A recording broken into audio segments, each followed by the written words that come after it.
Assalamualaikum warahmatullahi wabarakatuh. Selamat pagi semuanya. Jumpa lagi di channel saya. Jadi channel ini berisi tentang konten-konten sebagai dokumentasi selama saya bersekolah di jurusan kebidanan. Yuk, langsung saja kita lanjut ke materinya. Khusus hari ini kita akan membahas tentang hipertensi. Mungkin dari kalian sudah sering sudah terbiasa mendengarkan hipertensi. Jadi hipertensi adalah kondisi medis di mana terjadi peningkatan tekanan darah secara kronis dalam jangka waktu lama, yaitu penderita yang mempunyai tekanan darah yang melebihi 140/90 mmHg saat istirahat. Cara gampangnya, hipertensi itu sama dengan darah tinggi ya teman-teman. Nah, biasanya darah tinggi ini ditandai dengan normalnya kan 120. Nah, ini kalau darah tinggi itu melebihi 140/90 sistol dan diastolnya.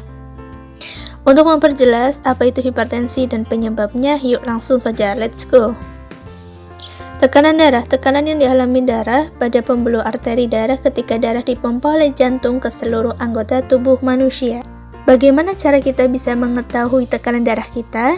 Sudah mudah sekali ya teman, kita bisa mengukur dengan beberapa alat dan mulai hari ini sudah banyak macam-macam alatnya, dari yang biasa manual sampai yang elektronik. Untuk lebih jelasnya, yuk kita perhatikan gambarnya satu-satu.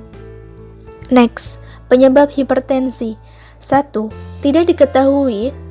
90-95% kasus hipertensi tidak diketahui penyebabnya atau primary hypertension. Yang kedua, secondary hypertension. Hipertensi itu antara 5-10% disebabkan oleh kidney abnormal atau ginjal yang tidak normal, narrowing of certain arteries atau arterinya, rare tumor, ada tumor, adrenal glands abnormal, dan yang terakhir karena pregnancy atau proses kehamilan pada seorang wanita.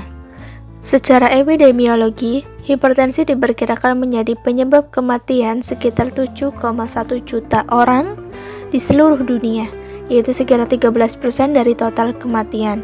Jadi lumayan besar ya teman-teman. Orang meninggal itu sebagian besar disebabkan oleh salah satunya dari hipertensi atau tekanan darah tinggi. Pertanyaannya, mengapa tekanan darah bisa tinggi? 1. Kontrol risk factor.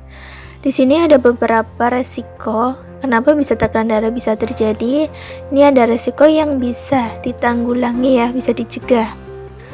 Contohnya, increase salt intake, kurangilah makan yang asin atau yang garam, yang biasanya terdapat pada ikan asin atau gesek. Obesity atau obesitas, kegemukan. Alkohol, kurangilah minum alkohol. Kurangilah stres, lack of exercise, perbanyaklah melakukan olahraga. Selain itu, ada uncontrollable risk factor, itu ada beberapa faktor resiko terjadinya hipertensi tetapi ini tidak bisa dicegah ya. Contohnya heredity, keturunan, age itu umur.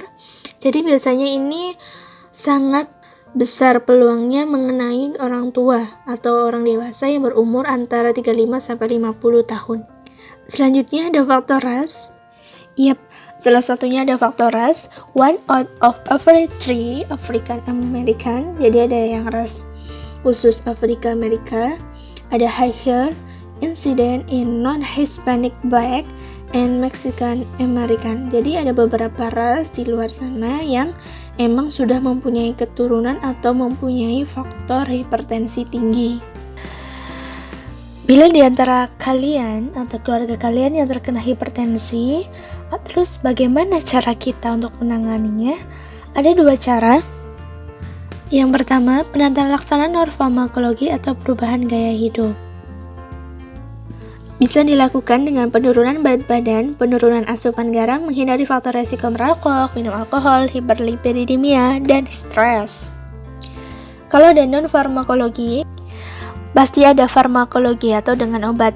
Contohnya banyak ya. Contohnya diuretik, golongan penghambat simpatetik, penyakit beta, vasodilator, penghambat AC, sama antagonis kalsium, dan banyak berbagai obat sekarang yang sudah tersedia untuk mengurangi hipertensi.